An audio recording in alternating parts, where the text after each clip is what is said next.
family? So we are here with Kendall today.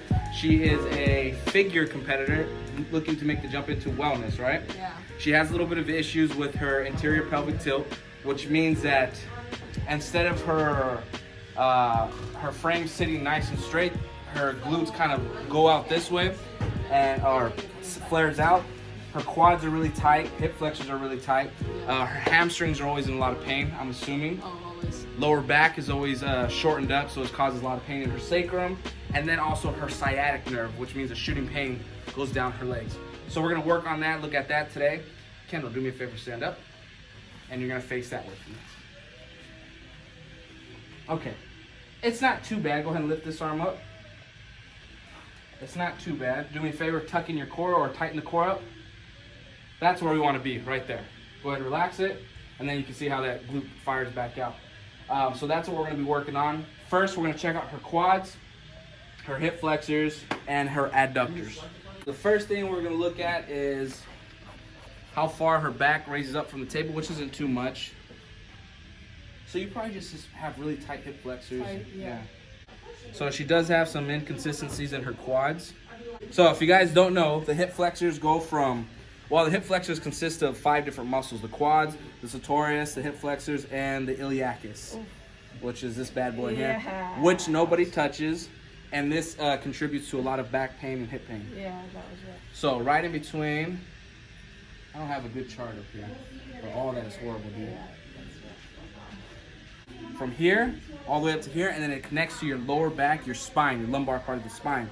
So when this is really short, it'll pull on that lumbar part of the spine and cause a lot of back problems.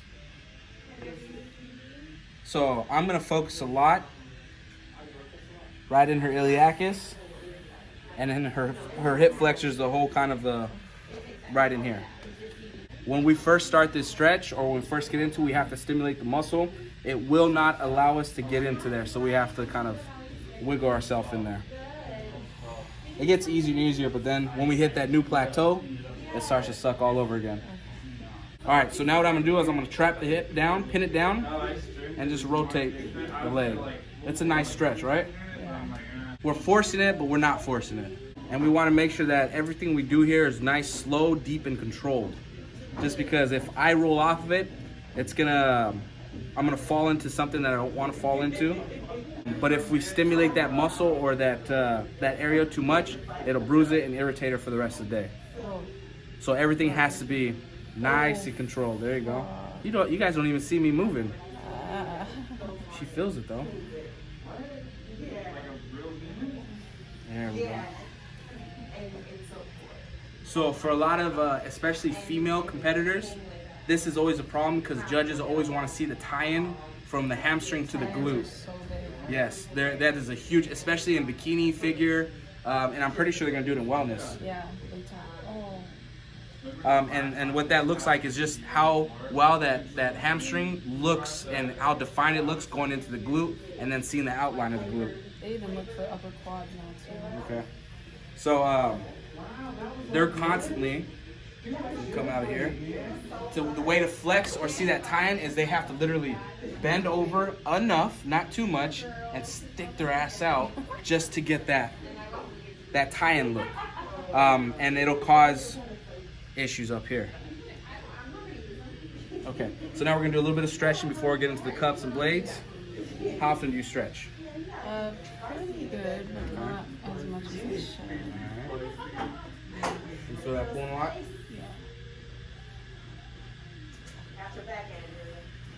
When I come back, does it ache at all? No ache? All right, good. And now what I want you to do is point this toe just like that. Oh, yeah, God. A whole nother. Keep that leg nice and straight. There we go.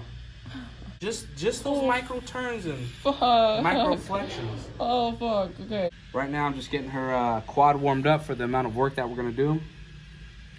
It's always important to warm up the quad or warm up any kind of muscle before you decide to do some deep work, because if you do too much deep work too fast, too quickly, you're gonna end up ruining the muscle or damaging it or creating more scar tissue than you're trying to get rid of.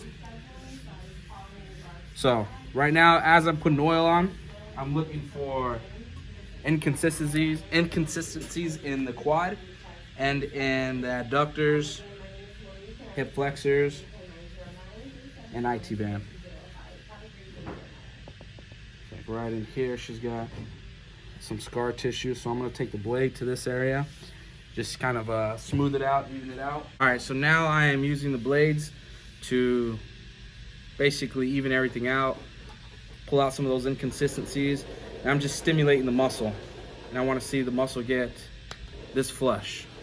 Okay, now I'm going to do some heavy, deep strokes, broad, heavy strokes on the quad while she activates it. This is called a active release technique. So I'm going to get to the quad, majority of the quad, and I'm going to take it up to the hip flexor. And right when we get at that little pit right there at that hip flexor, right at the beginning of it, she's gonna start kicking. Hold it right there. Now she's kicking against my leg. We're activating the hip flexor, activating the quad, and I'm pinning it down. I'm basically stopping all the oxygen and blood to it. And then when we let it go, everything will kind of flush right through it. Slowly let that go. And it's very important that she does this slowly and I do it with her. Because again, if she lets go of that muscle and I fall in there, it's gonna bruise something. Her muscles respond really well. Usually if the muscle is atrophied or you're using the wrong muscle, the leg will start to shake uncontrollably. Really? Yeah, slowly let go. Or if you don't have enough stamina, or not stamina, but it's just not opening up as well as you need it to.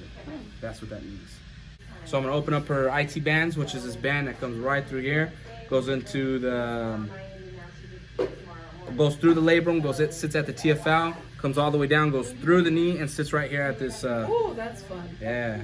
Oh, that's this is where your peroneal nerve is at.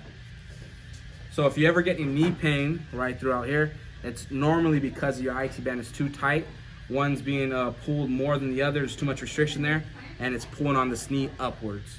So we have to either get to the TFL, labrum, hip flexors, glutes, loosen all this up and kind of reset the hips. I want to make sure I get a good grip.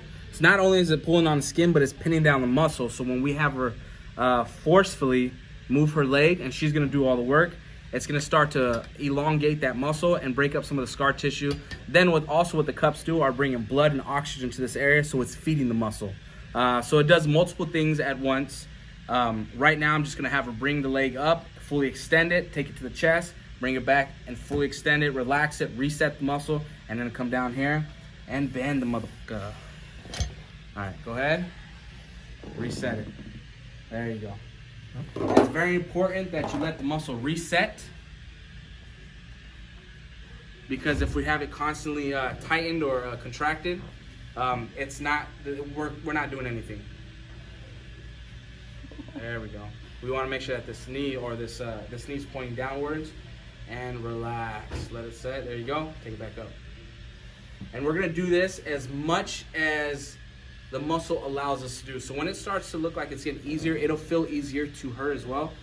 That's when we'll start taking them off, because they serve no purpose after that, at least in this technique. Is that getting easier and easier? Yeah.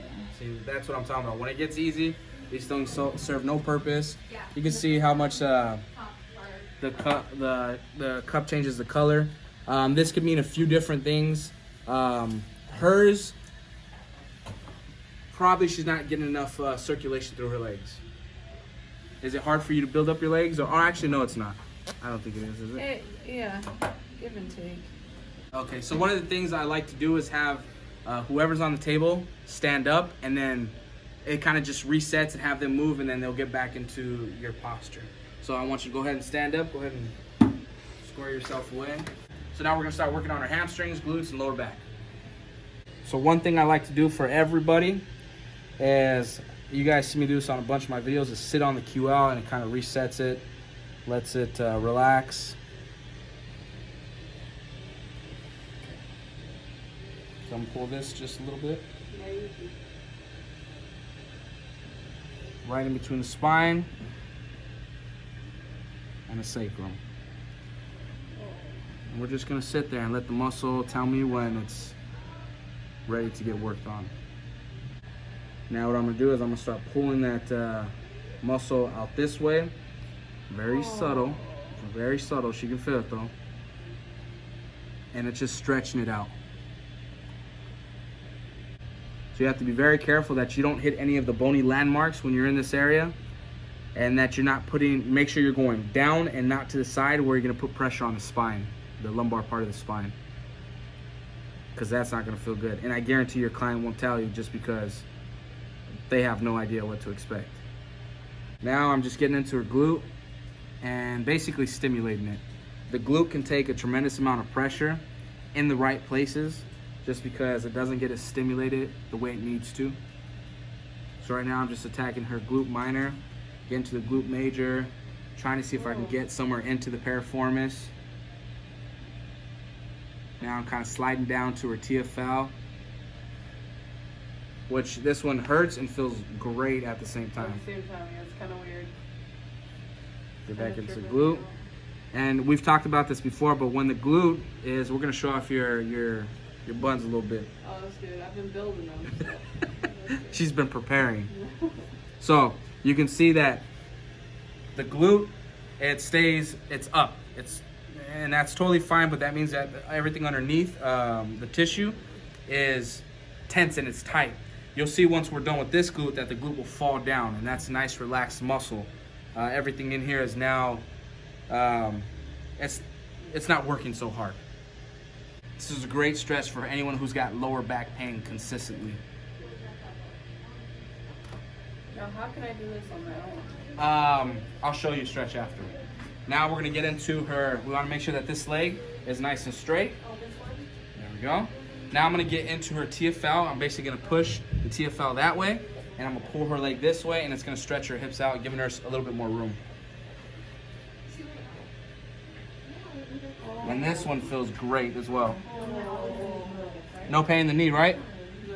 Awesome. It's a weird, feel great stretch, just like everything else. It might be hard to tell, but this glute is now falling down and this glute is still up. So now we're gonna go ahead and go to a little break, but I'm gonna work this side and get this side the same, and then we'll start putting some cups on her lower back. So you're gonna go down. As you go down, you're gonna bend your legs just like this. Get nice and wide out there, and then you're gonna straighten your legs, bend your legs, and come back up. Really reach. I want you to feel all this. Yeah. Okay? Now straighten the legs. Straighten them. God damn it, straighten them, Kendall. There you go. Okay, now bend the legs again. And try to come up. Keep the chest straight. There you go. And use and squeeze the glutes. Just kind of like a squat. Okay? So what we're doing now is we have these cups in a very specific area just because we want to loosen up the hips, extend her mid and lower back by doing these stretches, and then we're making sure that she activates her legs, because a lot of us, what tends to happen is we don't use our legs anymore. We use our lower back, we use our mid back, and this is why we have so many problems with our glutes and our lower back, because we're not using these muscles no more. We rely on these, and then we get shot to hell. So I'm gonna start taking them off because it looks like it's getting a little bit easier for her.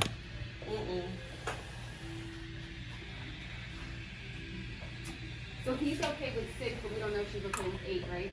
If your hip flexors or your lower back sucks, I'm gonna go over here so you guys can see.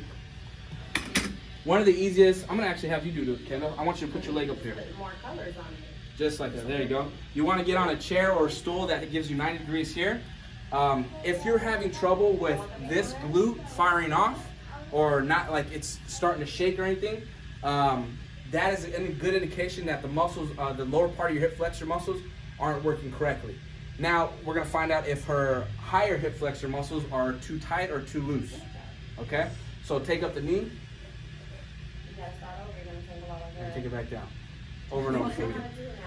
Wait, so I got the balance for this? all over and You then sure? bring her back and show me. So then she's fine. But normally what happens is, if you bring up your knee, take it up, and you start to feel pain really deep in there, that means that hip flexor or the sartorius and the hip flexor itself are really, really tight. Now, if it starts to shake and you start to like lean over, that means it's weak and we have to start activating it. That's just a little tip. There you go. That one's a lot stronger. This one's a lot stronger. This one's You can tell because you're not leaning over too much. Yeah. It's not shaking when you bring it up. Yeah. So you have to strengthen these muscles in here. So we're all done with Kendall. We showed her how to start activating her hip flexors, what's really her problem. But if you guys want to see more information like this, if you guys want to tell us what you want to see, let us know down in the comments. Please subscribe. Show all the love and support you guys can. Kendall, thank you very much for coming out. Thank you for having me. Much love. Get your fix, guys.